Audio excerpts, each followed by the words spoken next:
రాష్ట్రాలు పశ్చిమ బెంగాల్, తమిళనాడు, అస్సాం, కేరళతో పాటు కేంద్రపాలిత ప్రాంతం పుదుచ్చేరి అసెంబ్లీ ఎన్నికల ఫలితాలపై ఒక క్లారిటీ వచ్చేసింది. వెస్ట్ బెంగాల్లో భారతీయ జనతా పార్టీ గెలిచింది, తమిళనాడులో టీవీకే గెలిచింది, కేరళలో యూడీఎఫ్, అస్సాంలో ఎన్డీఏ, పుదుచ్చేరిలో ఎన్డీఏ గెలిచిన పరిస్థితి కనిపిస్తోంది.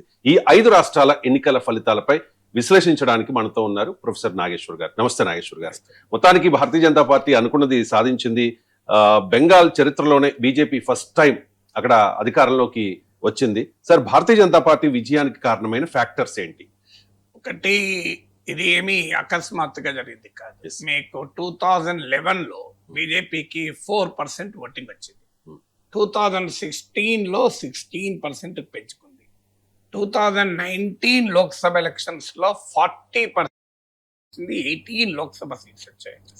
2021 అసెంబ్లీ ఎలక్షన్ లో 38% ఓటింగ్ వచ్చింది, 77 సీట్లు వచ్చాయి.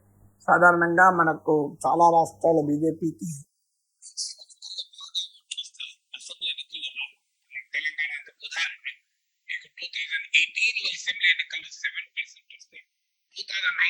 లోక్సభ ఎలక్షన్ లో 21% వచ్చింది బీజేపీకి తెలంగాణలో. 2023 అసెంబ్లీ ఎలక్షన్ లో 14% వస్తే 2024 లోక్సభ ఎలక్షన్ లో 35% వచ్చింది. ఉన్న యూనిక్ సిచ్యువేషన్ ఏంటంటే లోక్సభ ఎలక్షన్ లో 40% ఓటింగ్ తెచ్చుకొని అసెంబ్లీ ఎన్నికల్లో 38% నిలబెట్టుకుంది 2021లోనే. 2024లో కాస్త తగ్గింది బీజేపీ బలం.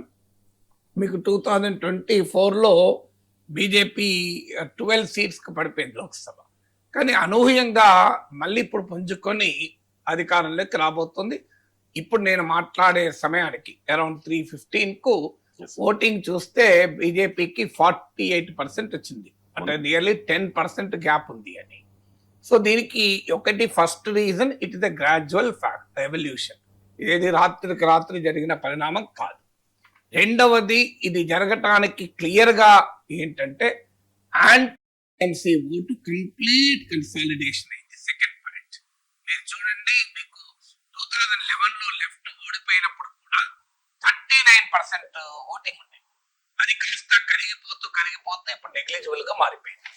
అంటే లెఫ్ట్ ఓటు కూడా పూర్తిగా బీజేపీకి షిఫ్ట్ అయింది. ఎందుకు షిఫ్ట్ అయింది అంటే తృణమూల్ కాంగ్రెస్ పైన వ్యతిరేకత. ఎందుకంటే తృణమూల్ కాంగ్రెస్ 2011లో 34 years ఆఫ్ లెఫ్ట్ రూల్ ఓడించి గెలిచారు. ఆ తర్వాత ఆమె భయంకరమైన నిర్బంధాన్ని ప్రయోగించారు. ఉదాహరణ, 2011లో గెలిచాక 2013 పంచాయత్ ఎలక్షన్స్ లో మామూలు కాదు, మీకు 2013 పంచాయత్ ఎలక్షన్ లో 34% అబోవ్ మీకు యునానిమస్ గా ఎలక్ట్ అయ్యారు. సో అందువల్ల ఆ నిర్బంధాన్ని తట్టుకోలేక వామపక్ష ఓటర్లు కూడా, వామపక్ష శ్రేణులు కూడా బీజేపీకి షిఫ్ట్ అయ్యారు. సో కోర్ ఐడియాలజికల్ బేస్ మిగిలిపోయి మిగతా అంతా వ్యానిష్ అయిపోయింది. అది క్లియర్ గా బీజేపీ ఇప్పుడు త్రిపురలోమో కాంగ్రెస్ దెబ్బతిని కాంగ్రెస్ వ్యానిష్ అయిపోయి బీజేపీ పెరిగితే, బెంగాల్లోమో లెఫ్ట్ ఓటింగ్ కంప్లీట్ ఎరోడ్ అయిపోయి అది బీజేపీకి చేంజ్. దీనికి కారణం ఏంటంటే యాంటీ తృణమూల్ కంప్లీట్ కన్సాలిడేషన్. ఇది రెండవది. మూడవది, మీకు బెంగాల్లోనే కాదు, తమిళనాడులో, కేరళలో, బారింగ్ అస్సాం అండ్ పుదుచ్చేరి కూడా మీకు చేంజ్ కొరకు ప్రజలు ఓటేశారు. ఇక్కడ బెంగాల్లో కూడా 15 ఏళ్లుగా మమతా బెనర్జీ మీకు అధికారంలో ఉండడం పట్ల ఆమె ప్రభుత్వం పట్ల తీవ్రమైన వ్యతిరేకత వ్యక్తమైంది. ఇది థర్డ్ ఫ్యాక్టర్. ఆ తీవ్రమైన వ్యతిరేకతలో ఎవరు ప్రత్యామ్నాయం అనుకున్నప్పుడు బీజేపీ మాత్రమే ప్రత్యామ్నాయము అనేది క్లియర్ గా అర్థమైంది కనుక బీజేపీకి ఓటేశారు. ఫోర్త్ది, స్పెషల్ ఇంటెన్సివ్ రివిజన్. సార్ కూడా దోదంచి అయితే సార్ వల్లనే గెలిచింది అనడం పొరపాటు. ఎందుకంటే స్పెషల్ ఇంటెన్సివ్ రివిజన్ ప్రభావం కూడా లేని జిల్లాల్లో కూడా బీజేపీ గెలిచింది. అందువల్ల మీరు స్పెషల్ ఇంటెన్సివ్ రివిజన్ తోనే అధికారం వచ్చిందని నిజం కాదు, కానీ అది ఒక వాతావరణాన్ని క్రియేట్ చేసింది, ఒక భూమికను క్రియేట్ చేసింది. మన Trinamool Congress special intensive revision పైన అనవసరంగా అత్యధికంగా ఫోకస్ చేసుకుని నష్టపోయింది. బీహార్లో మీకు కాంగ్రెస్, ఆర్జేడీ ఎలా నష్టపోయాయో ఈ స్పెషల్ ఇంటెన్సివ్ రివిజన్ పైన ఓవర్ ఫోకస్ చేసి మిగతా విషయాలు పక్కకు పడేసి బెంగాల్లో కూడా అదే జరిగింది. మీకు బెంగాల్లో స్పెషల్ ఇంటెన్సివ్ రివిజన్ బట్ కొంత కంట్రిబ్యూట్ చేయండి. మీకు 27 lakh ఓటర్స్ ను తొలగిస్తే అందులో 19 lakh ఓటర్స్ ముస్లింలు అయితే 8 lakh ఓటర్స్ మాత్రమే మీకు హిందూ ఓటర్స్. సో ముస్లిం ఓటర్స్ అంతా anti BJP voters, Trinamool voters. And అందువల్ల స్పెషల్ ఇండియా 4వ కారణం. 5వ కారణం ఏంటంటే హిందుత్వ కన్సాలిడేషన్. మీకు బెంగాల్లో హిందూ కన్సాలిడేషన్ ప్రాతిపదిక ఏంటంటే మీకు మమతా బెనర్జీ అనుసరించినటువంటి ముస్లిం అపీజ్మెంట్ పాలిటిక్స్. చాలా రాష్ట్రాల్లో ఈ 70 ఏళ్ళుగా భారత బీజేపీ ఫినామినన్ వచ్చే వరకు, nearly 7 decades, especially Modi phenomenon వచ్చే వరకు సెక్యులర్ పార్టీస్ గా చెప్పుకునే పార్టీలు ఆడిన నాటకం ఏంటంటే ముస్లిం ఓట్ బ్యాంక్ పాలిటిక్స్. ఇప్పుడు తెలంగాణ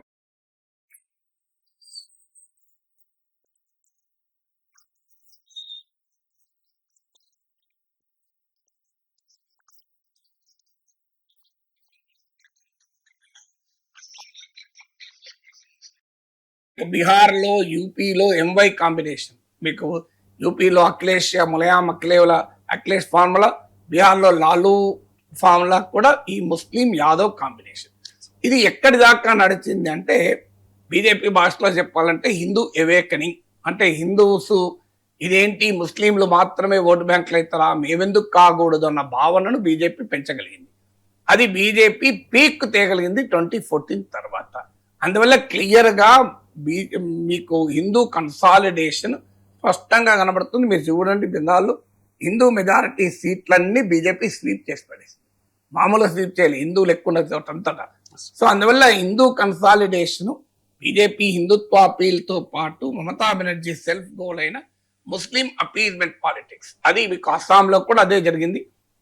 అస్సాంలో కాంగ్రెస్ ఏయుడిఎఫ్ తో కలవకపోయినా కూడా అదే జరిగింది ఆఖరికి. అందువల్ల Hindutva consolidation against Muslim vote bank politics. అంటే హిందూస్ ఆర్ ఇన్ డేంజర్. ఎందుకు? ముస్లిం ఓట్ బ్యాంక్ వల్ల, బంగ్లాదేశీ ముస్లిం మైగ్రేషన్ వల్ల, మీకు గుస్పేటియాల వల్ల హిందూస్ ఆర్ ఇన్ డేంజర్ అనే యొక్క ఇతివృత్తాన్ని బ్రహ్మాండంగా బీజేపీ పట్టుకపోగలిగింది. 5th factor. 6th ఫ్యాక్టర్ ఏంటంటే లిమిటేషన్స్ ఆఫ్ వెల్ఫేర్ పాలిటిక్స్. మీకు సంక్షేమ పథకాలతో మేము ఎప్పుడూ అధికారంలో ఉంటామని భ్రమపడుతుంటారు. ఇక్కడ కూడా మీకు లక్ష్మీ బండార్ అని చెప్పి, కుణశ్రీ అని చెప్పి మీకు అనేక రకాల సంక్షేమ పథకాలను మమతా నడిపింది. ఉదాహరణకు ప్రతి మహిళకు 1500 రూపాయలు 2.5 crores ఇచ్చింది. మరి అది గెలిపించడం లేదా? మహారాష్ట్రలో మీకు, మధ్యప్రదేశ్లో బీజేపీని గెలిపించింది. మహారాష్ట్రలో ఏక్నాథ్ షిందేకు నాయకత్వంలో ఎన్డీఏకు ఉపయోగపడింది. మీకు అది గెలిపించలేదని మనం అనలేము. కానీ అదే సమయంలో ఏమవుతుంది అంటే ప్రత్యర్థులు కూడా వచ్చి మేము అంతగానే ఎక్కిస్తాం అంటున్నారు. ఇప్పుడు మన ఆంధ్రప్రదేశ్లో జరిగింది అదే కదా. జగన్ బటన్ నొక్కి 2.5 లక్షల కోట్లు నేను ప్రజల అకౌంట్లో వేస్తే ఏమైంది అని అన్నాడు కదా. ఏమైంది? అంతగానే ఎక్కిస్తాం చంద్రబాబు నాయుడు అనే వరకు సూపర్ 6 రూపంలో జనం దాన్ని యాక్సెప్ట్ చేశారు. మాకు ఎవరైతే ఎక్కువ ఎవరిస్తే వాళ్ళకి కదా అని. సో అందువల్ల బెంగాల్లో మీకు మమతా బెనర్జీ 1500 ప్రతి మహిళకి ఇచ్చి ఓట్లు తెచ్చుకొని మహిళా ఓటు బ్యాంకును బలంగా నిలబెట్టుకున్నారు ఇప్పటిదాకా. కానీ బీజేపీ చేంజ్ చేశారు, మీరు 1500 ఇస్తే మేము 3000 ఇస్తామని చెప్పేశారు. దాంతో మీకు వెల్ఫేర్ పాలిటిక్స్ యొక్క లిమిటేషన్స్ కూడా ఇక్కడ క్లియర్ గా కనబడుతుంది. 7వది ఏంటంటే బెంగాలీ ఐడెంటిటీని మీకు తృణమూల్ కాంగ్రెస్ బ్రహ్మాండంగా ప్రొజెక్ట్ చేసింది.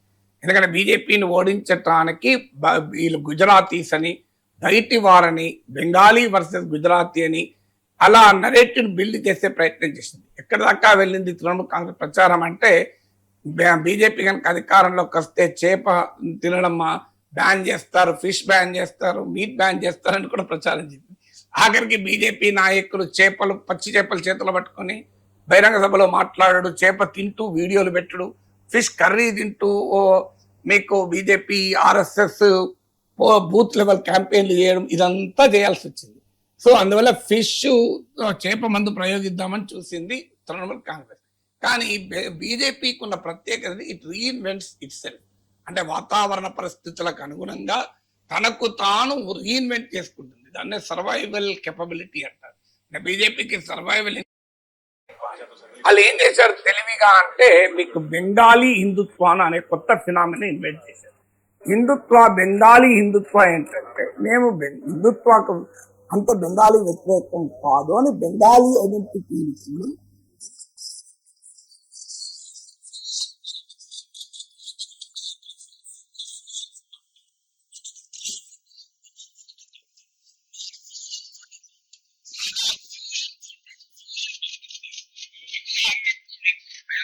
బీజేపీ ఎక్కడైనా తెలంగాణ అయినా ఎక్కడైనా నినాదం ఇచ్చేటప్పుడు జై శ్రీరామ్ అనే నినాదం ఇస్తారు. బెంగాల్లో 2021 లో జై శ్రీరామ్ అని బీజేపీ ఇస్తే జై దుర్గామాత అని చెప్పి తృణమూల్ కాంగ్రెస్ కౌంటర్ చేశారు. అందువల్ల ఈసారి ఏం చేశారు, తెలివిగా శ్రీరాముని వదిలేశారు.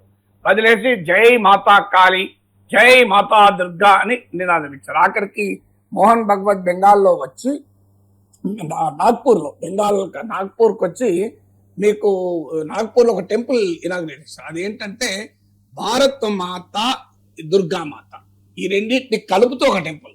సో ఆ రకమైన ఇన్వెన్షన్లు క్రియేట్ చేశారు.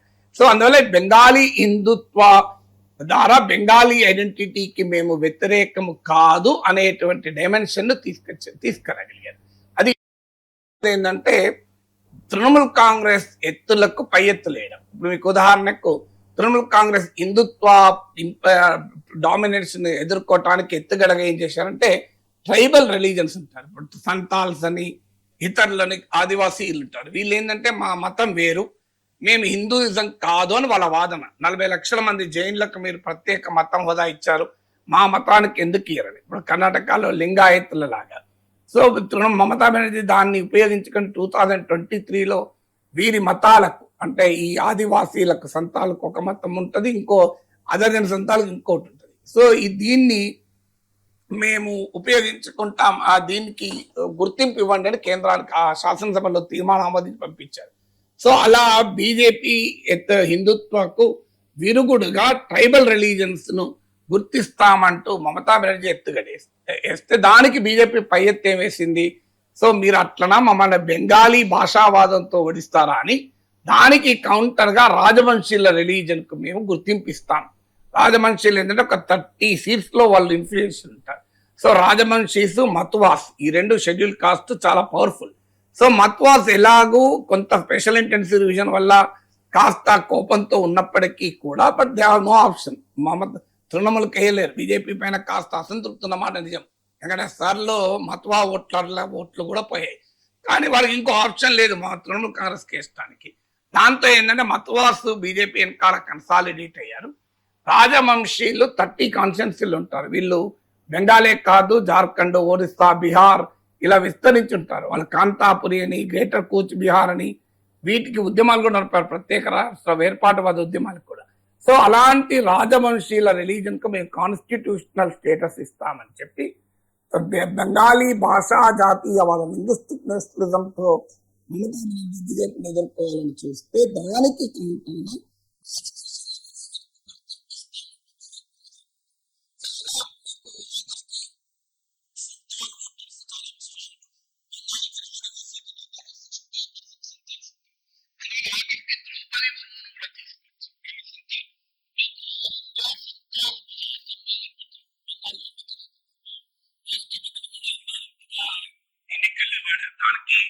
ఆఖరికి ద్రౌపది ముర్ము రాష్ట్రపతి కూడా రాజకీయపరమైన విమర్శలు చేశారు. రాష్ట్ర ప్రభుత్వం, బెంగాల్ ప్రభుత్వం పట్టించుకోలేదు నేను వస్తే అని.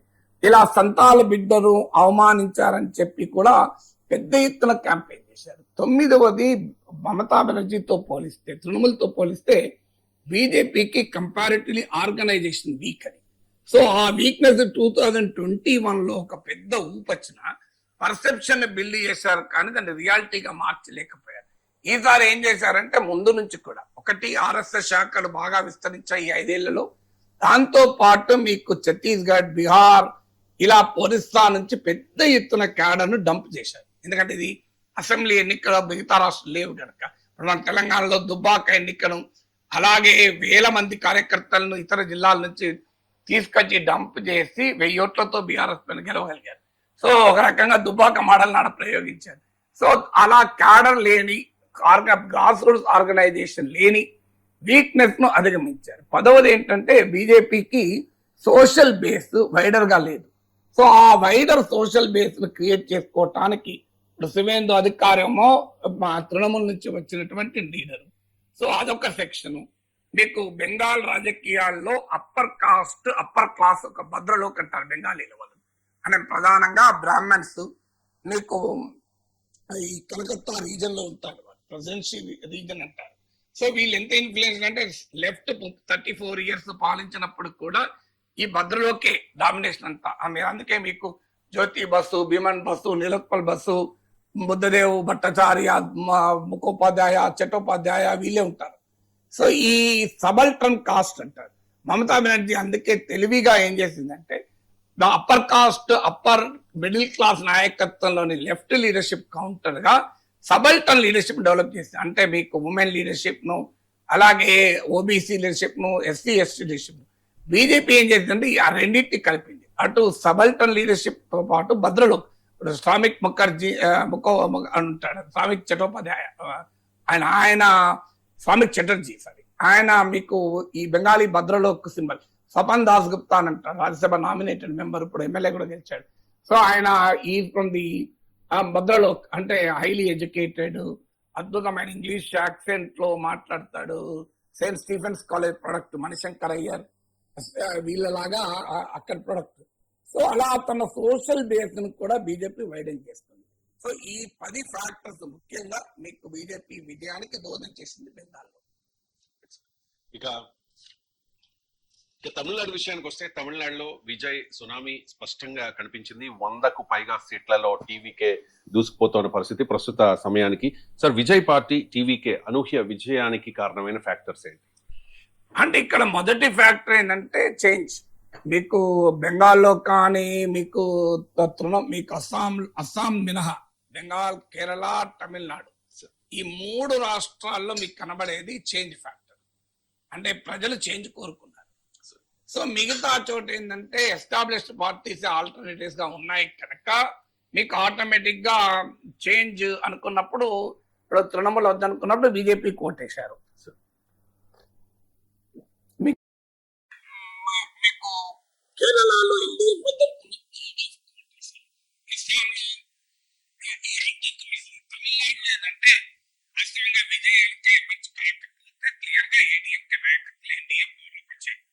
సో అందువల్ల క్లియర్ గా యాంటీ ఇంకమెన్సీ, డిఎంకే పాలన పట్ల ప్రజా వ్యతిరేకత ఇది మొదటి నుంచి కూడా ఊహించిందే. అయితే ఈ స్థాయిలో ఉంటుందా అని అనుకున్నారు. ఎందుకంటే ఏడీఎంకే బాగా బలహీనపడింది అనుకున్నారు. కానీ ఏడీఎంకే బలహీనపడ్డ మాట నిజం, కానీ డిఎంకే పట్ల వ్యతిరేకత అంతకన్నా ఎక్కువ ఉండే.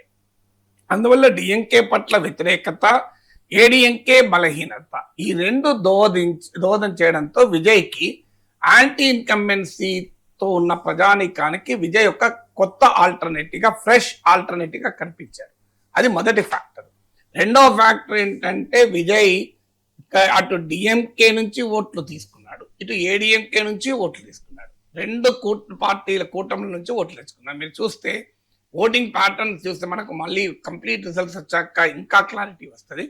బట్ ఈజ్ ఎఫెక్టెడ్ రెండు. అది మొదటి నుంచి ఊహించిందే, కానీ ఈ స్థాయిలో ఉంటుందని ఊహించిన వాళ్ళు తక్కువ మంది. ఎందుకంటే మీకు డిఎంకే నుంచి దళిత్, ముస్లిం, మైనారిటీ, క్రిస్టియన్ ఓటర్లను విజయ్ తీసుకుంటాడు, ఏడీఎంకే నుంచి యాంటీ ఇన్కంబెన్సీ ఓటు తీసుకుంటాడు అనేది క్లియర్ గా అర్థమైంది. అందువల్ల ఆ రెండు ఫ్యాక్టర్స్ కూడా మీకు సెకండ్ ఫ్యాక్టర్ గా విజయ్ అటు డిఎంకే నుంచి ఇటు ఏడీఎంకే నుంచి ఓటు తెచ్చుకున్నాడు. అది ఆయనకు కలిసి వచ్చింది. ముక్కోణపు పోటీలో ఆటోమేటిక్ గా పై చేయి సాధించాడు. ఇది రెండవది. ఇది మూడవది ఏంటి అంటే మీకు విజయ్కి ఉన్నటువంటి ఫ్యాన్ ఫాలోయింగ్, ముఖ్యంగా యంగ్ ఫాలోయింగ్. ఇది జెన్జీ అసహనాన్ని తెలియజేస్తుంది. అంటే మన దేశంలో మరో మార్గం లేక ఒక ఏరా అయితేంది తలకాయ పలగొట్టుకోవటానికని ఒకే తాను ముక్కలకు ఓటేస్తున్నారు. కానీ అవకాశం అంటూ దొరికితే ఈ ఉన్న పార్టీలన్నిటి ఓడించడానికి ప్రజలు సిద్ధంగా ఉన్నారు. అన్ఫార్చునేట్లీ ప్రజలకు ఆప్షన్ లేదు గనక ఓటేస్తున్నారు. సో విజయ్ యొక్క కొత్త ఆప్షన్ ఇచ్చారు తమిళ ప్రజానికానికి. అంటే ఎస్టాబ్లిష్డ్ పొలిటికల్ పార్టీస్ తో విసిగెత్తిన యంగర్ ఓటర్ కు, జెన్జీ ఓటర్ కు, మిలీనియల్ ఓటర్స్ అంటారు. సో వీళ్ళు క్లియర్ గా టోటల్ గా విజయ్ వెనకాల రెడీ అయ్యారు. సో అది ఫిలిం ఇంపాక్ట్ ఒకటైతే, ఎగ్జిస్టింగ్ పొలిటికల్ సిస్టమ్ పైన వ్యతిరేకత మరొకటి. ఇది మనకి ఇక్కడే కాదు, నేపాల్లో కనబడ్డది. మీకు నేపాలీ కాంగ్రెస్ ను, నేపాలీ కమ్యూనిస్టులు మడతపెట్టి ఓడించారు ప్రజలు. కొత్తగా వచ్చిన బాలేంద్ర షా అనే పాప్ స్టార్, మీకు ఇలాగే విజయ్ సినిమా హీరో అయితే పాప్ స్టార్. సో ఆయనకు జనం హారతి కట్టారు. మీకు శ్రీలంకలో కూడా అర్గాలియా అనే మార్పు కొరకు జరిగిన మూమెంట్ లో కూడా మీకు అనిల్ కుమార్ దిశనాయక్ ఓటింగ్ 3% నుంచి 42% పెరిగింది జనతా విముక్తి పెరమన జేవీపీకి. సో మీకు జనతా విముక్తి పెరమన ఫినామినా, శ్రీలంక అర్గాలియా మూమెంట్, నేపాల్ జంజీ ప్రొటెస్ట్లు, మీకు తమిళనాడులో ఏ ప్రొటెస్ట్ లేకుండా, ఏ అర్గాలియా లేకుండా అర్గాలియా వచ్చేసింది. మీకు దాంతో మీకు తమిళనాడులో ఒక సైలెంట్ వేవ్ విజయ్కి అనుకూలంగా ఎమర్జ్ అయింది. నాలుగోది అంటే ఉమెన్ ఓటర్. సాధారణంగా ఉమెన్ ఓటర్ ఫిల్మ్ స్టార్స్ ఎక్కువ attract అవుతారు. మీరు ఏ సినిమా హీరోలకైనా చూడండి, మీకు ఉమెన్ ఓటర్స్ ఎక్కువ ఉంటారు. ఎన్టీ రామారావు పార్టీ పెట్టినప్పుడు కూడా ఇదే ట్రెండ్. మీకు ఉమెన్ ఓటర్ ఫస్ట్ షిఫ్ట్ అయ్యాడు. అందువల్ల మీకు ఉమెన్ ఓటరు క్లియర్ గా మీకు విజయ్ అపీల్ చేయగలిగాడు. ఆయనకున్న cinema following, grass roots organization లేకపోయినా కూడా క్లిక్ అయ్యటానికి కారణం అది. ఐదవది ఏంటంటే మీకు తమిళనాడులో కాస్ట్, రీజన్, జాగ్రఫీ ఉంటుంది, సోషల్ కాస్ట్ జాగ్రఫీ ఉంటుంది. మీకు ఉదాహరణకు తేవార్స్ అని, గౌండర్స్ అని, మీకు ఇలాంటి మణియార్స్. సో ఈ కాస్ట్ బేస్డ్ పార్టీస్ ఉంటాయి. ఇప్పుడు పట్టని మక్కలకి వచ్చి అదొక community based party. So Vijay across the caste and religion vote తెచ్చుకోగలిగాడు. ఆయనకున్న సినిమా ఫాలోయింగ్ వల్ల కొత్త అక్రాస్ ద కాస్ట్ అంటే కులంతో సంబంధం లేదు, మతంతో సంబంధం లేదు, ప్రాంతంతో సంబంధం లేకుండా ప్రజలు ఒక పేద సెక్షన్ మీకు విజయ్కి అనుకూలంగా ఓటు వేశారు. అందువల్ల అదొక క్లియర్ ఇండికేషన్. అంటే ప్రజలు ప్రతిసారి సంకుచితమైన మనస్తత్వాల ఆధారంగానే ఓటు వేస్తారు అనుకునే నిజం కాదు అనటానికి వాస్తవంగా కాంగ్రెస్ పార్టీ ఒక హిస్టారిక్ ఆపర్చునిటీ మిస్ చేస్తున్నది. సో మీకు ప్రవీణ్ చక్రవర్తి మాట్లాడుతూ అదే చెప్పాడు. తమిళనాడులో రాష్ట్ర కాంగ్రెస్ ఏమో విజయ్తో పెట్టుకోవాలనుకున్నది, మీకు ఆల్ ఇండియా కాంగ్రెస్ ఏమో డిఎంకేను వదులుకోలేకపోయింది. కాంగ్రెస్ లో ఉన్న ఓల్డ్ లీడర్స్ లాంటి వాళ్ళేమో డిఎంకేతోనే ఉండాలన్నారు. యంగర్ జనరేషన్ ఏమో విజయ్తో వెళ్ళాలనుకున్నారు. దాంతో కాంగ్రెస్ టైంకు డిసిషన్ తీసుకోలేకపోయింది. ఒక దశలో విజయ్ ఫాదర్ 60 సీట్స్ దాకా కూడా విజయ్ టీం నుంచి ఆఫర్ వచ్చింది కాంగ్రెస్ కు. కాంగ్రెస్ కనుక విజయ్ని కలిసి ఉంటే ఇవాళ 2000 మెజార్టీ రావడమే కాకుండా కాంగ్రెస్ అనేది రివైవల్ అయిపోయి, కేరళలో కాంగ్రెస్, కర్ణాటకలో కాంగ్రెస్, తెలంగాణలో కాంగ్రెస్, తమిళనాడులో కాంగ్రెస్ అని సౌత్ ఇండియా మొత్తానికి హీరో అయ్యేది. కాంగ్రెస్ అట్లా చారిత్రకమైన అవకాశాన్ని కోల్పోయింది. లేకపోతే ఇంకా చాలా హెవీగా మీకు ఈ మ్యాండేట్ ఉండేది. సో అందువల్ల విజయ్ ఓటును ఎవరు గుర్తించలేకపోయారు. ఎందుకంటే ఇప్పుడు ఒపీనియన్ పోల్స్ ఇవన్నీ కూడా ఏంటంటే ట్రెడిషనల్ పారామీటర్స్ పైన రాజకీయాలు విశ్లేషించారు. ఏ కులం ఎటువైపు, ఏ పార్టీతో పొత్తు వల్ల ఏమవుతుంది అని. కానీ విజయ్ ఏంటంటే డిస్రప్టివ్ పాలిటిక్స్ అంటారు, డిస్రప్టివ్ టెక్నాలజీస్ అంటారు. అలాగే డిస్రప్టివ్ టెక్నాలజీ ఏంటంటే అప్పుడు ఉన్న టెక్నాలజీని కంప్లీట్లీ బిఫోర్ అండ్ ఆఫ్టర్. ఇప్పుడు ఇంటర్నెట్ ఇస్ డిస్రప్టివ్ టెక్నాలజీ. మీకు before internet economy, after internet economy. ఇప్పుడు జనరేటివ్ ఆర్టిఫిషియల్ ఇంటెలిజెన్స్ ఇది డిస్రప్టివ్ టెక్నాలజీ. అలా డిస్రప్టివ్ పాలిటిక్స్ విజయ్ నడపగలిగాడు. అందువల్ల మీకు ఎగ్జిస్టింగ్ ట్రెడిషనల్ పారామీటర్స్ లో రాజకీయాలను విశ్లేషించిన వాళ్ళందరూ దెబ్బతిన్నారు. ఒపీనియన్ పోల్స్ లో మీకు విజయ్ ఎక్కడ ఉండడు, అడ్రస్ ఉండడు అనుకున్నారు. విజయ్ని ఓట్ కట్టరు, ఓటు స్ప్లిటర్ అని చర్చించారు. కింగ్ మేకర్ అయితే ఎక్కువ అనుకున్నారు, అప్పుడైనా కింగ్ అయి కూర్చున్నాడు. సో అందువల్ల మీకు ఈ ఫ్యాక్టర్స్ అన్ని కూడా విజయానికి దోహదం చేశాయి. సార్, తమిళనాడులో చూసుకుంటే కనుక ఇప్పటి వరకు ప్రధాన పార్టీలుగా చలామణి అయిన డిఎంకే గానీ, అన్నా డిఎంకే గానీ, ఈ రెండు పార్టీలు ద్రవిడ సెంటిమెంట్ పైన ఇప్పటి వరకు రాజకీయం చేయడం చూసాం. కానీ ద్రవిడ సెంటిమెంట్ లేకపోయినా టీవీకే విజయ్ పార్టీ ఎలా గెలిచింది? అంటే మీకు ద్రవిడ సెంటిమెంట్ కూడా లిమిటేషన్స్ ఉంటాయని దానికి ప్రూఫ్ ఇదే. మీరు డిఎంకే ద్రవిడ సెంటిమెంట్ తోనే హిందుత్వ సెంటిమెంట్ బీజేపీతో కలిసిన ద్రావిడ పార్టీ అయిన ఏడీఎంకేను ఓడించాలని చూసింది. కానీ ఈ ఐడెంటిటీస్ ఏంటంటే ఓవర్లాపింగ్ ఐడెంటిటీస్ ఉంటాయి. సో ద్రవిడియన్ ఐడెంటిటీకి టూ ఎక్స్ట్రీమ్ పట్టుకెళ్తే కూడా వర్కౌట్ కాదు. అదే జరిగింది ఇప్పుడు అక్కడ. మీకు హైయెస్ట్ లెవెల్కి, ఎక్స్ట్రీమ్ లెవెల్కు డిఎంకే పట్టుకోకపోతే ప్రజలకు అర్థమైంది తను రాజకీయాల కృషి చేస్తున్నాడు. ఆ మాటకైతే విజయ్ ఏమి ద్రవిడియన్ ఐడెంటిటీని వ్యతిరేకించలేదు. ఎందుకంటే విజయ్ కూడా తమిళియన్, ఏమి అవుట్ సైడర్ కాదు కదా. అందువల్ల మీకు ద్రవిడియన్ ఐడెంటిటీ వల్ల మాట్లాడుకున్నారు. నిజంగా చెప్పాలంటే ఎవరైనా జోసెఫ్ విజయ్, మీరు ఆ పేరులోనే జోసెఫ్ విజయ్ అని ఉంది, మీరు మనం గమనిస్తే. అయినా కూడా ప్రజలు ఓట్లేశారు కదా. ఎందుకు ఓట్లేశారంటే అక్కడ కులము, మతము అనేది ద్రావిడ రాజకీయాలకు అతీతం. ఎందుకంటే అది నాస్తికవాద పునాదుల పైన వచ్చిన మూమెంట్. పెరియార్ రామస్వామి, మీకు అన్నాదురై, వీళ్ళందరూ కూడా. సో వీళ్ళు ఓపెన్ గానే మీకు నాస్తికవాదాన్ని ప్రమోట్ చేశారు Dravidian movement. So Dravidian political ethos, socio political ethos వల్ల విజయ్ లాభపడ్డాడు కూడా యాక్చువల్గా. లేకపోతే జోసెఫ్ విజయ్ అని పేరుండంగా గెలవడం అనేది మామూలు విషయం కాదు కదా. సో అందువల్ల భారతదేశంలో ఒక మెజారిటీ మతానికి సంబంధం లేని వ్యక్తి పార్టీ పెట్టి ప్రాంతీయ పార్టీ పెట్టి గెలవడం అనేది జగన్మోహన్ రెడ్డితో కంపేర్ చేస్తారు. కానీ జగన్మోహన్ రెడ్డి రాజశేఖర రెడ్డి ఎప్పుడు క్రిస్టియన్ గా ప్రజెంట్ కాలేదు కదా. ఆయన జాతీయ పార్టీలో భాగంగా కాంగ్రెస్ లీడర్ ఉన్నాడు. ఆయన మీకు ధోతి కట్టి మంచిగా పూజలు కూడా చేశాడు కదా.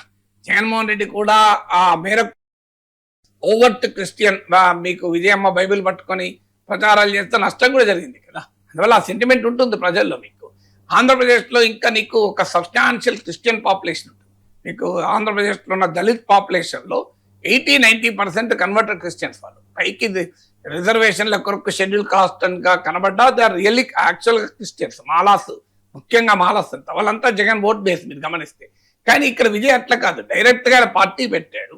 అయినా కూడా విజయ్కి ఎలా ఏమైందంటే మళ్ళీ Dravidian political socio political ethos, కులం మతం పట్టించుకొని ద్రావిడవాద సెక్యులర్ ఎథోస్ కూడా ఆయనకు ఉపయోగపడ్డాయి. పైగా ఆయన ఏమన్నాడు, డిఎంకే తనకు ideological rival Alle, DMK is my political. జాగ్రత్త పడ్డాడు. ఎక్కడా కూడా ద్రవిడియన్ ఐడెంటిటీకి తాను వ్యతిరేకమన్న భావన కలగకుండా ఉండేందుకు తాను political rival DMK, BJP ideological rival అన్నాడు. ఎంత క్లారిటీతో అన్నాడు చూడండి. బీజేపీ సైద్ధాంతిక ప్రత్యర్థి, డిఎంకే రాజకీయ ప్రత్యర్థి అన్నాడు. అంటే తనకు ద్రవిడియన్ ఐడియాలజీతో ఎలాంటి డిఫరెన్స్ ఆఫ్ ఒపీనియన్ లేదు. కేవలం డిఎంకే మిశ్రుడు దుష్పరిపాలన పైన తన పోరాటము తప్ప డిఎంకే ఐడియాలజీ మీద కాదు. తాను కూడా వాస్తవంగా డిఎంకే లాగా బీజేపీ వ్యతిరేక ఐడియాలజీ అన్నాడు. అందుకే మీకు ఎన్డీఏలో కలవమని బీజేపీ ఆఫర్ చేస్తే ఒకటి పళనిస్వామి ముఖ్యమంత్రి పదవి వదులుకోవడానికి సిద్ధంగా లేకపోవడము, విజయ్ ముఖ్యమంత్రి కోరుకోవడం ఒక డైమెన్షన్ అయితే, రెండో ముఖ్యమైన డైమెన్షన్ బీజేపీతో కలిస్తే తాను ఐడియాలజికల్ రైవల్ అని చెప్పి బీజేపీతో కలిస్తే తన ఓట్ బేస్ దెబ్బతింటుందన్న అనుమానం కూడా విజయ్ ఉంది. అందువల్ల ద్రవిడియన్ పొలిటికల్ ఐడెంటిటీకి ఆయన అపోజిట్ గా నిలబడలేదు. ద్రవిడియన్ పొలిటికల్ ఐడెంటిటీని తన ఫిల్మీ ఐడెంటిటీతో మిక్స్ చేశారు. తమిళనాడులో ఫిల్మీ ఐడెంటిటీ కొత్త ఏమి కాదు కదా. మీకు ఎంజి రామచంద్రన్, జయలలిత, అమరకస్తే కరుణానిధి వీళ్ళంతా కూడా సినిమా బ్యాక్గ్రౌండ్ ఉన్న వాళ్ళే కదా అందరూ కూడా. సో అందువల్ల విజయ్ ఆ ద్రవిడియన్ ఐడెంటిటీకి కంటిన్యూటీగానే ఉన్నాడు తప్ప ఎక్కడ దానికి కాంట్రేరియగా పోలేదు. అస్సాం విషయానికి వస్తే, అస్సాంలో అందరూ ఊహించినట్టుగానే ఎగ్జిట్ పోల్స్ చెప్పినట్టుగానే అక్కడ ఎన్డీఏ గెలవబోతోంది. ఆల్రెడీ 100కి దగ్గరలో సీట్స్ లీడ్ లో ఉన్న పరిస్థితి. సార్, అస్సాంలో మళ్ళీ ఎన్డీఏ గెలవబోతోంది, హ్యాట్రిక్ కొట్టబోతోంది. అస్సాంలో ఎన్డీఏ గెలవడానికి కారణమైన ఫ్యాక్టర్స్ ఏంటి? అంటే మీరు అన్నట్లు అస్సాంలో opinion polls, exit polls, ground reports, media అన్ని ఒకే ఇండికేషన్. మీకు క్లియర్ గా బీజేపీ సునామీ ఉంటుంది అని. వాస్తవంగా ఇది హిందుత్వ పొలిటికల్ ప్రాజెక్ట్ అస్సాంలో ఒక పీక్ చేరింది. మీకు 2016లోనే మీకు అరౌండ్ 60 సీట్స్ వచ్చాయి బీజేపీకి. మీకు 2021లో Congress, All India United Democratic Front కలిసి పోటీ చేశాయి. 85 సీట్స్ అప్పుడు కూడా బీజేపీకి.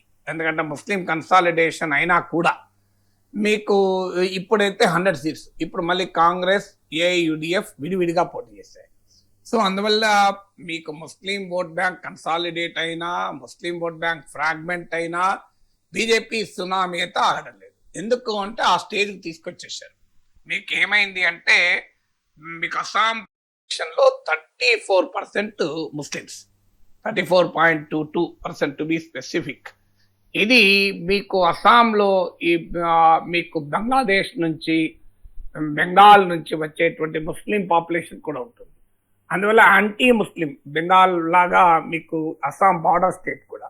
సో అందువల్ల మీకు యాంటీ ముస్లిం సెంటిమెంట్ కూడా ఎక్కువ. మీకు ముస్లిం పాపులేషన్ ఎక్కువ చేయడం వల్ల ఇక్కడ హేమంత్ బిశ్వ శర్మ మొదట్లో కాంగ్రెస్ వాదైనా అసలు సిసలు హిందుత్వవాదుల కన్నా ఎక్కువగా హిందూస్ డేంజర్ లో ఉన్నారు అనే యొక్క నరేటివ్ను పవర్ఫుల్ గా గత 10 ఏళ్ళుగా ప్రమోట్ చేస్తూ వచ్చారు. సో అది హిందూస్ ఇన్ డేంజర్ అనేది క్లియర్ గా ఎస్టాబ్లిష్ అయింది అస్సాం ప్రజానీకంలో. అది క్లియర్ గా హిందూ కన్సాలిడేషన్ అనేది బియాండ్ పాయింట్. ఇప్పుడు 66% హిందూస్ ఉంటే అందులో 80% మీకు బీజేపీకి ఓటు వేసే సిచ్యువేషన్కి వచ్చేసారు. ఇంకంతగానో ఎక్కువ ఏముంటుంది ఇక కావాల్సింది. అందువల్ల ఒక్క ముస్లిం ఓటు పడకున్నా హిందూ ఓట్లతోనే బీజేపీ గెలిచే సిచ్యువేషన్ అస్సాంలో వచ్చేసింది. అందువల్ల ఇది మొదటి ఫ్యాక్టర్, హిందూ కన్సాలిడేషన్, హిందుత్వ కన్సాలిడేషన్. రెండవది ఏం చేశారంటే బీజేపీ హిందూ ఓటేమో కన్సాలిడేట్ చేసుకొని ముస్లిం ఓటు కన్సాలిడేషన్ కాకుండా సమర్థవంతంగా చేయగలిగారు. ఎలా చేయగలిగారు అంటే సెక్యులర్ పార్టీస్ ను ముస్లిం పార్టీలతో కలవకుండా ఒక కంపల్షన్ క్రియేట్ చేశారు. మీ దేశం అంతటా ఇదే కంపల్షన్ క్రియేట్ చేస్తున్నారు ఇప్పటికీ కూడా. మీకు అది క్రియేట్ చేసిన చోట సెక్యులర్ పార్టీస్ ముస్లిం పార్టీతో కలవలేని పరిస్థితి, ఆఖరికి ముస్లిం లీడర్లను ముందు పెట్టలేని పరిస్థితి. మీకు అస్సాంలో కూడా ఇదే, మన బీహార్లో మనం చూసాం. కాస్ట్ల కుష్వాహా వీళ్లకు మీకు కుర్మి కాస్ట్లకు డిప్యూటీ చీఫ్ మినిస్టర్ ఇస్తానని తేజస్వి యాదవ్ ప్రామిస్ చేశాడు. కానీ అంతకన్నా ఎక్కువ ఓట్లున్న ముస్లింలకు డిప్యూటీ చీఫ్ మినిస్టర్ అనలేకపోయారు. అంటే ఎక్కడ హిందూ కన్సాలిడేషన్. దానివల్ల ఏమైంది, ముస్లిం ఓట్లు కూడా పూర్తిగా రాలే మీకు. ఎందుకంటే మీరు చూడండి, మామూలు ఓటర్లుగా ఓటు బ్యాంకులో వాడుకుంటారు తప్ప మాకు అధికారం ఇయ్యరు అని. మీకు ఎంఐఎంతో కలవడానికి మీకు మహాగఠబంధన్ అంగీకరించలే. ఎంఐఎం ప్రపోజ్ కూడా చేసింది కలుస్తానని, కానీ అంగీకరించలేకపోయారు. ఇప్పుడు అస్సాంలో కూడా all India United Democratic front అని బద్రుద్దీన్ అజ్మల్ నాయకత్వంలో ముస్లిం పార్టీ అది. సో ఆ పార్టీతో కాంగ్రెస్ 2021లో కలిసి పోటీ చేసింది. ఈసారి కలిసి పోటీ చేస్తానికి భయపడింది. అందువల్ల సెకండ్ ఫ్యాక్టర్ ఏంటంటే సెక్యులర్ పార్టీస్ ముస్లిం పాలిటిక్స్ నడపకుండా బీజేపీ ఒక రకంగా చెక్ పెట్టగలిగింది. మూడో ఫ్యాక్టర్ ఏంటంటే ముస్లిం ఓటును ఫ్రాగ్మెంట్ చేయడం. ఎందుకంటే అస్సాంకి వచ్చే వరకు ఒక ప్రత్యేకత, మిగతా ఎక్కడా లేని ప్రత్యేకత ఏంటంటే ముస్లింలు 3 రకాలుగా ఉంటారు అక్కడ. 3 రకాల ముస్లింలు. ఒకరోమో అస్సామీ స్పీకింగ్ ముస్లిమ్స్, వాళ్ళని ఇండిజినస్ ముస్లిమ్స్ అంటారు. వాళ్ళ కన్సర్న్ యాంటీ ఈ రిలీజన్ కన్నా కూడా లాంగ్వేజ్ ఐడెంటిటీ వాళ్ళ కన్సర్న్. మీకు Assamese Muslim concerns, Assamese speaking Hindu concerns కూడా దాదాపు ఒకటే. మా అస్సామీ భూమిలో మేము మైనారిటీ అయిపోతున్నామని. సో అందువల్ల అస్సామీ ముస్లింలను బీజేపీ దగ్గరకు తీసింది. మీకు హేమంత్ బిశ్వా శర్మ వాళ్ళ మీటింగ్ కూడా పెట్టి మేము మీకు వ్యతిరేకం కాదు, మియా ముస్లింలకు వ్యతిరేకమని. మియా ముస్లింలు అంటే బెంగాలీ స్పీకింగ్ ముస్లిమ్స్ అని. సో మేము ఎక్కడ దాకా పోయాడు హేమంత్ బిశ్వా శర్మ అంటే మియా ముస్లిం ట్రేడర్స్ ఎక్కువ రేటు కమ్మి అస్సామీ ముస్లిం ట్రేడర్స్ నష్టం చేస్తున్నారని కూడా పేర్కొన్నాడు. అందువల్ల మీకు అస్సామీ ముస్లింలకు బెంగాలీ ముస్లింలకు మధ్య భాష ద్వారా వెడ్జ్ క్రియేట్ చేయగలిగారు. ఇక ఇప్పుడు దేశంలో కూడా పస్మండా ముస్లిమ్స్ అని బీజేపీ ప్రమోట్ చేస్తుంది కూడా. సో అందువల్ల మీకు అస్సామీ ముస్లిమ్స్ ఒకరు, రెండవది బెంగాలీ స్పీకింగ్ బెంగాల్ నుంచి వచ్చిన ముస్లిమ్స్.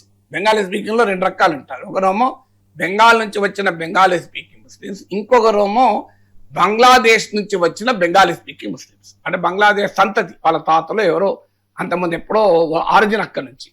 సో అందువల్ల ఈ 3 రకాల ముస్లింలు ఉంటారు. సో బెంగాలీ ముస్లింలను శత్రువుగా చూపి అస్సామీ ముస్లింలను తమ వైపు తిప్పుకునే ప్రయత్నం చేశారు అస్సాంలో. అది థర్డ్ ఫ్యాక్టర్. ఫోర్త్ ఫ్యాక్టర్ ఏంటంటే వెల్ఫేర్ స్కీమ్స్ ద్వారా మీకు ఈవెన్ ముస్లిం ఓటర్లలోకి, ముఖ్యంగా అస్సామీ స్పీకింగ్ ముస్లిమ్స్, ఎందుకంటే వీళ్ళు జాగ్రఫీ కూడా డిఫరెంట్ ఉంటుంది. ఇప్పుడు మీకు బరాక్ వ్యాలీలో ఒకరుంటే బ్రహ్మపుత్ర వ్యాలీలో అస్సామీ స్పీకింగ్ ముస్లిమ్స్ ఎక్కువ ఉంటారు, బెంగాలీ స్పీకింగ్ ముస్లిం బరాక్ వ్యాలీలో ఉంటారు. సో అది మీరు ఆ ట్రైబల్ ఐడెంటిటీస్ ను కూడా బోడో పీపుల్స్ ఫ్రంట్ చేర్చుకున్నారు, అస్సాం జన పరిషత్ ను చేర్చుకున్నారు. అంటే ఫోర్త్ ఏంటంటే అలియన్స్ పాలిటిక్స్ చేశారు. మీకు కాంగ్రెస్ ఎవరితో కలవకుండా చేశారు కాంగ్రెస్ ను. బీజేపీ మాత్రం అటు బోడో ల్యాండ్ ఉద్యమం నడిపే బోడో పీపుల్స్ ఫ్రంట్ ను, ఇటు అస్సాం గణ పరిషత్ లో వివిధ సందర్భాల్లో దగ్గర చేసుకున్నారు.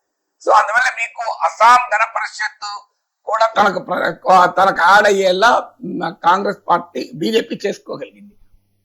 ఒకప్పుడు బోడో విముక్తి ఉద్యమం అని చెప్పి పెద్ద వేర్పాటువాద ఉద్యమం, ఆ తర్వాత వాళ్ళు బీజేపీ అలా అయిపోయారు. సో అందువల్ల ఈ అలియన్స్ పాలిటిక్స్ వల్ల కూడా ఒక వైడర్ బేస్ బీజేపీ తెచ్చుకోగలిగింది. అందువల్ల మీకు అస్సాంలో ప్రధానంగా విజయం సాధించడానికి హిందుత్వ పొలిటికల్ పారాడిమ్ కారణం. ఐదోది ఏం చేశారంటే డీలిమిటేషన్. మీకు దేశమంతటా ఎక్కడా డీలిమిటేషన్ జరగలేదు, కానీ అస్సాంలో జమ్మూ కాశ్మీర్ జరిగింది.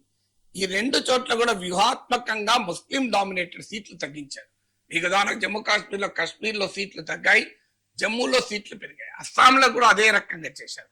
అస్సాంలో కూడా ముస్లిం డామినేటెడ్ సీట్స్ మీకు అంటే more than 50% Muslim population, Muslim dominated influence, Muslim domination ఎక్కువ ఉన్న సీట్లను 41 సీట్స్ ఉండే బిఫోర్ డీలిమిటేషన్, ఇప్పుడు 26 సీట్స్ తగ్గిపోయాయి.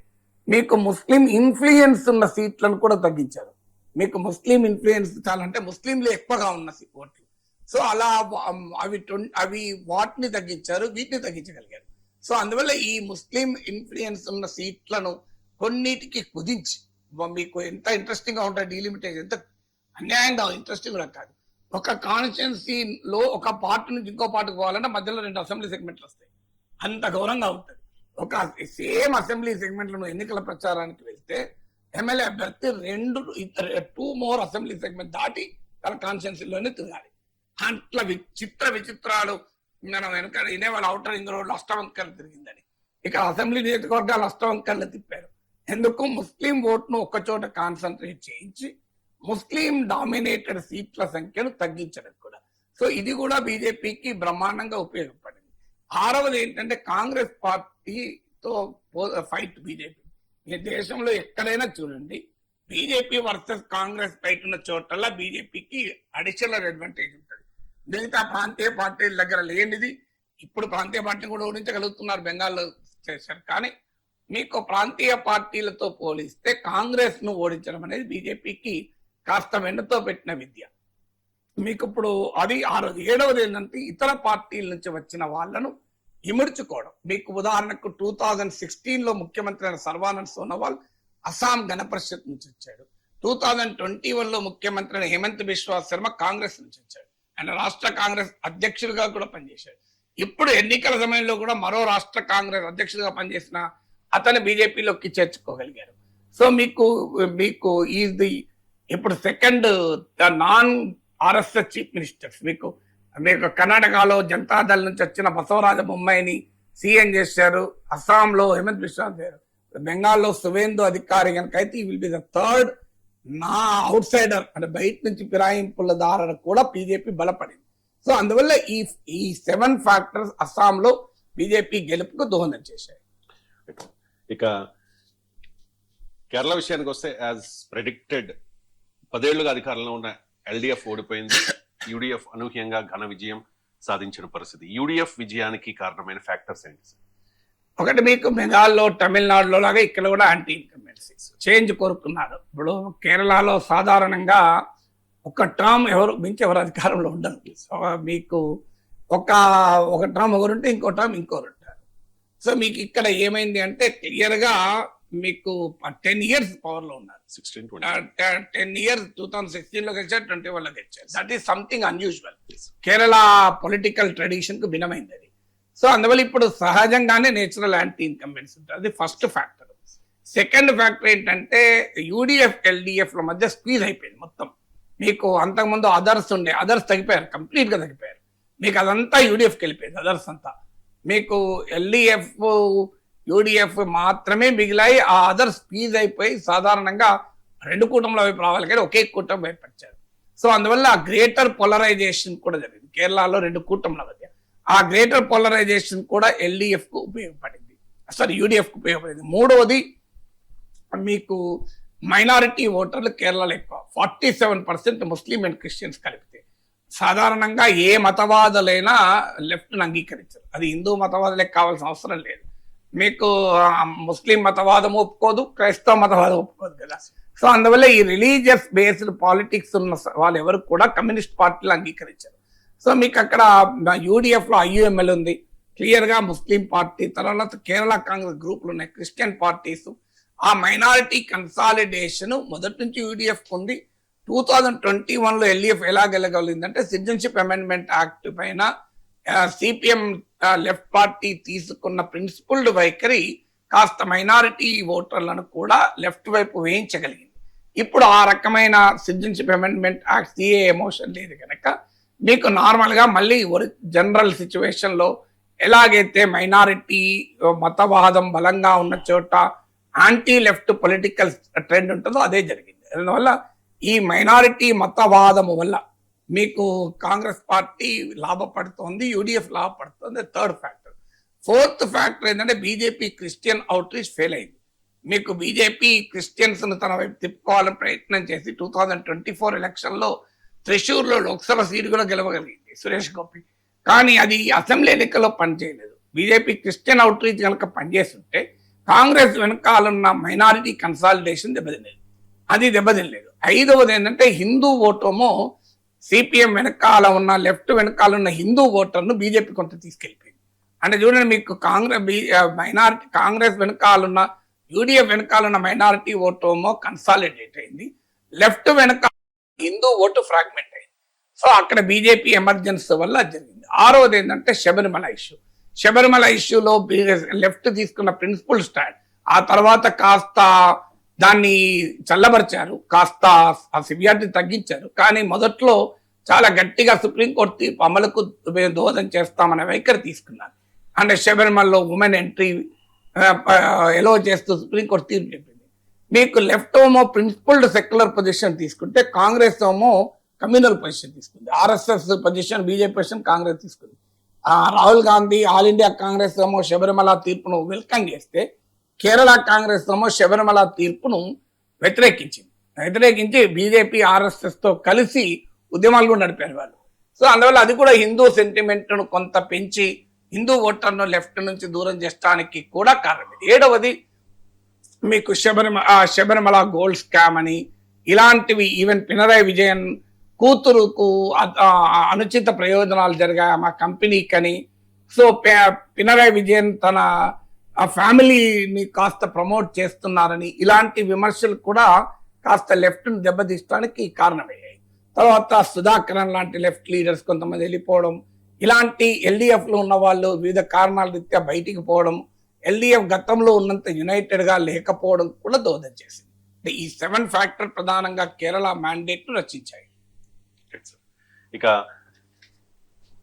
సినీ రంగం నుంచి రాజకీయాల్లోకి వచ్చి అధికారం చేపట్టిన అతి కొద్ది మంది సరసన ఇప్పుడు విజయ్ చేరబోతూ ఉన్నాడు సార్. విజయ్ అనూహ్య విజయం నేపథ్యంలో ఒక కొత్త చర్చ వచ్చింది. ఆంధ్రప్రదేశ్లో పవన్ కళ్యాణ్ కూడా ఇలాంటి ప్రయత్నమే చేసి ఉండవచ్చు అని చెప్పి. కానీ పవన్ కళ్యాణ్ చాలా క్లియర్గా చెప్తూ ఉన్నారు కదా సార్, మరో 15 ఏళ్ల పాటు కూటమి ఐక్యంగా ఉండాలి, కూటమిగానే వెళ్తాము అని చెప్పేసి. సార్ విజయ్ అండ్ పవన్ వీళ్ళిద్దరు రాజకీయ ప్రయాణంలో ఏంటి తేడా సార్? విజయ్ లాగా పవన్ చేసి ఉంటే ఏమయ్యేసి? అంటే మీకు రాజకీయాల్లో అలా ఉండవు, ఎందుకంటే టైం అండ్ స్పేస్ మ్యాటర్స్ కదా. టైం వేరు, స్పేస్ వేరు కదా. ఎందుకంటే మీకు అలా కంక్లూజన్ ఎప్పుడు తెలియదు. అయితే బహుశా ఈ చర్చ జరుగుతుంది, అనివార్యంగా జరుగుతుంది. ఎందుకంటే ఈ చర్చను ఈ పాయింట్ అసలు తెలుగు మీడియాలో నేనే ఫస్ట్ రైజ్ చేసింది. విజయ్ సీఎం అయితే ఆంధ్రలో రాజకీయ భూకంపం అని నిన్న ఒక వీడియో పెట్టాడు, సెన్సేషన్ అయిపోయింది. 170,000 మంది చూశారు ఇప్పటికే. సో ఎందుకు అంటే దానికి రీజన్ ఉంది. మీకు విజయ్ ను ఎన్డీఏలోకి తీసుకోవడానికి బీజేపీ ప్రయత్నం చేసినప్పుడు పవన్ కళ్యాణ్ మీడియేట్ చేస్తున్నాడని కూడా నేషనల్ మీడియా రిపోర్ట్ చేసింది. ఎలా మీడియేట్ చేస్తారంటే పవన్ కళ్యాణ్ అనుభవమే విజయ్కి లెస్సను. ఏంటి పవన్ కళ్యాణ్ అనుభవం? విడిగా పోటీ చేసి 2019లో ఓట్ కట్టర్, ఓట్ స్ప్లిటర్ గానే మిగిలిపోయి ఏమీ చేయలేకపోయాడు, తాను కూడా ఓడిపోయాడు. అందువల్ల విజయ్కి ఒక ప్రాపర్ లెసన్, నీవు పవన్ కళ్యాణ్ లాగా కాకు. 2019 పవన్ కళ్యాణ్ లాగా 2024లో అదే పవన్ కళ్యాణ్ వైసీపీ వ్యతిరేక ఓటు చీలకూడదనే స్టాండ్ తీసుకొని మీకు కూటమిని బలోపేతం చేసి మీకు తాను లాభపడ్డాడు, కూటమి లాభపడ్డాడు, 100% స్ట్రైక్ రేట్ సాధించాడు. సో విజయ్ కూడా కూటమిలో భాగమైతే డిఎంకే వ్యతిరేక ఓటు చీలకూడదు. డిఎంకే అంటే ఆంధ్రప్రదేశ్లో వైసీపీ వ్యతిరేకంగా ఏ రకమైన బలమైన ఒపీనియన్ ఉందో డిఎంకేకి వ్యతిరేకంగా అలా బలమైన యాంటీ ఇన్కంబెన్సీ ఉంది. యాంటీ ఇన్కంబెన్సీని స్ప్లిట్ చేస్తున్నాడనే భావన వస్తే ప్రజలు విజయ్ని తిరస్కరిస్తారు. ఎప్పుడు కూడా ప్రజలు ఓటు వేయాలంటే ఫోర్స్ టు రెకన్ విత్ అంటారు. అంటే తానే అధికారంలోకి వస్తాడు అనుకున్నప్పుడు ప్రజలు ఓటు వేస్తారు, కానీ లేకపోతే ఓటు వేయరు అని ఇవన్నీ ఫ్యాక్టర్స్ పవన్ కళ్యాణ్ యాంగిల్ నుంచి విజయ్కి లెసన్స్ చెప్పారు. ఇప్పుడు విజయ్ యాంగిల్ నుంచి పవన్ కళ్యాణ్ లెసన్ చెప్పే సమయం ఆసన్నమైంది.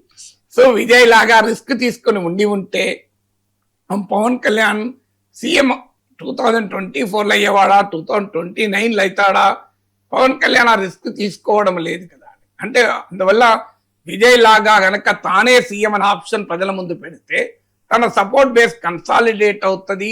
ఈ రెండు పార్టీలు అటు వైసీపీ టీడీపీతో విసిగెత్తిన ఉన్న ప్రజానికం ఎలాగైతే డిఎంకే ఏడీఎంకేతో విసిగెత్తి ఓటు వేశారో అది ఆల్రెడీ ఒక 20% ఉంటుంది ఆంధ్రప్రదేశ్లో కూడా. మీరు కన్సాలిడేట్ అయినప్పుడు అవుతోంది. కానీ మీరు గమనించండి, చిరంజీవి పార్టీ పెట్టినప్పుడు మీకు చిరంజీవి కూడా 20% ఓటింగ్, 18% ఓటింగ్ వచ్చింది.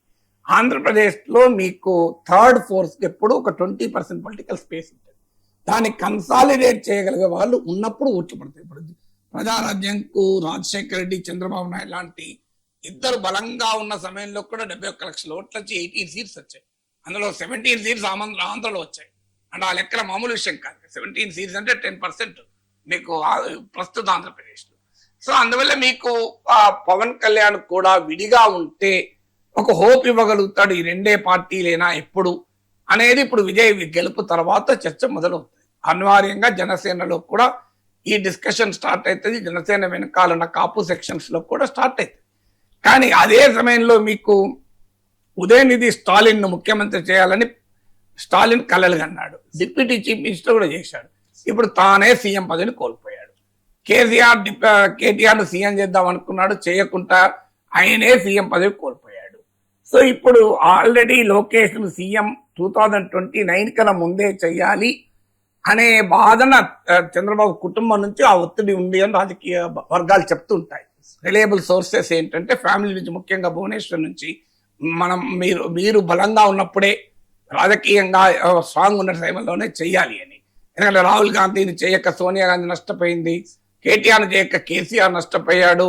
ఇప్పుడు ఉదయనిధి స్టాలిన్ కొత్త థర్డ్ ఫ్యాక్టర్ ఆడింది. తాజా సమాచారం సార్, స్టాలిన్ ఓడిపోయారు. సో స్టాలిన్ ఓడిపోయారు కూడా. అంటే చూడండి, ఉదయనిధి స్టాలిన్ చెయ్యకుండా స్టాలిన్ నష్టపోయారు. ఈ అనుభవాలు చూశాక వెంటనే లోకేష్ ను మనం సీఎం చేసుకుంటే తప్ప మార్గం లేదు అనేది ఒత్తిడి పెరుగుతుంది. మీకు చంద్రబాబు నాయుడు నాయకత్వంలో పవన్ కళ్యాణ్ పనిచేయడానికి పవన్ కళ్యాణ్కి ఇబ్బంది ఉండదు, జనసేనకి ఇబ్బంది ఉండదు, పవన్ కళ్యాణ్ సమర్థించేటువంటి సామాజిక వర్గానికి కూడా ఇబ్బంది ఉండదు. కానీ లోకేష్ నాయకత్వంలో Pawan Kalyan deputy chief minister అంటే పవన్ కళ్యాణ్ ఏవైనా విస్తృత రాజకీయాలను ఆలోచించి అడ్జస్ట్ అవుతాడేమో, కానీ జన సైనికులు అడ్జస్ట్ అవుతారా, వీర మహిళలు అడ్జస్ట్ అవుతారా, కాపు సామాజిక వర్గం అంగీకరిస్తుందా, ఇవన్నీ కూడా ఫ్యాక్టర్స్ వస్తాయి. అందువల్ల మీకు ఈ చర్చ మొదలవుతుంది. కానీ మనకు అర్థం కావాల్సింది, పవన్ కళ్యాణ్ అప్పుడే కనుక స్టాండ్ తీసుకొని ధైర్యంగా ఉంటే ఏమయ్యేది. 2019 ఉన్నాడు కదా, ఏం కాలే కదా. 2019లో పవన్ కళ్యాణ్ విడిగా పోటీ చేయడం కాదు, బీఎస్పీని లెఫ్ట్ ను కలుపుకున్నా కూడా పెద్ద ప్రభావం చూపెట్టలేకపోయాడు. ఒకటే సీట్ వచ్చింది కదా, ఆయన కూడా ఓడిపోయాడు కదా, మనం అది మర్చిపోకూడదు. ఇప్పుడు విజయ్ ఎలాగైతే విడిగా పోటీ చేశాడు, ఇంకా విజయ్ అన్న ఎవరిని కలుపుకోలే, పవన్ ఇంకో ఇద్దరు కలుపుకున్నా కూడా రాలేదు కదా. మరి అక్కడికి ఇక్కడ తేడా ఉంది. అక్కడేమో డిఎంకే ఏడిఎంకేలో ఏడిఎంకే బలహీన పడింది కొంత. ఇక్కడ మీకు వైసీపీ టీడీపీ రెండు కూడా ఓడిపోయినా, టీడీపీ 2019లో 40% ఓటింగ్ వచ్చింది. ఇప్పుడు వైసీపీ ఓడిపోయినా కూడా 2020 40% ఓటింగ్ వచ్చింది కదా, 11 సీట్ల పరిమితమైన. అందువల్ల కంపారిటివ్లీ ఏడీఎంకే దెబ్బతిన్నంతగా ఒక పక్షం దెబ్బతినలే. ఇప్పుడు ఈ ఎన్నికల రిజల్ట్స్ వస్తే ఏడీఎంకే కూడా అంత దెబ్బతినలేదు అనిపిస్తుంది చూస్తుంటే. అందువల్ల మీకు ఆ టైమ్ అండ్ స్పేస్ మ్యాటర్స్ కదా. కదా మీకు ఒక సమయం దాటిన తర్వాతనే నీకు అది కంప్లీట్ గా రిజల్ట్ వస్తుంది. నీకు పరిపక్వత ఎందుకు ముందే, నీకు పిండి పులవక ముందే నువ్వు ఇడ్లీ వేస్తే, దోశ వేస్తే ఎట్లుంటుంది పరిస్థితి. అందువల్ల అక్కడ టైమ్ అండ్ స్పేస్ వేరు తమిళనాడు, ఇక్కడ టైమ్ అండ్ స్పేస్ వేరు. అయితే ఇక ముందు మరి ఆ అవకాశం మళ్ళీ రాదా పవన్ కళ్యాణ్ కు? 15 ఏళ్ల పాటు క్లీన్ బ్లాంక్ చెక్ ఎందుకు ఇస్తాడు అనే క్వశ్చన్ వస్తే రావచ్చు. కానీ రాజకీయాల్లో అంటుంటారు 15 ఏళ్ళు ఉంటాం, 30 ఏళ్ళు ఉంటాం, 40 ఏళ్ళు ఉంటామని. రాజకీయాల్లో శాశ్వత మిత్రులు, శాశ్వత శత్రువులు ఉండరు కదా. అందువల్ల ఖచ్చితంగా విజయ్ తీసుకున్న సాహసోపేత నిర్ణయం, రిస్క్ తీసుకొని విడిగా పోటీ చేయడం ఆయనకు లాభమైంది కనుక పవన్ కళ్యాణ్ పైన ఒత్తిడి అయితే అనివార్యంగా పెరుగుతుంది. అందులో ఎస్పెషల్లీ లోకేష్ కనుక ముఖ్యమంత్రి ఎక్కువ పెరుగుతుంది. Thank you so much sir.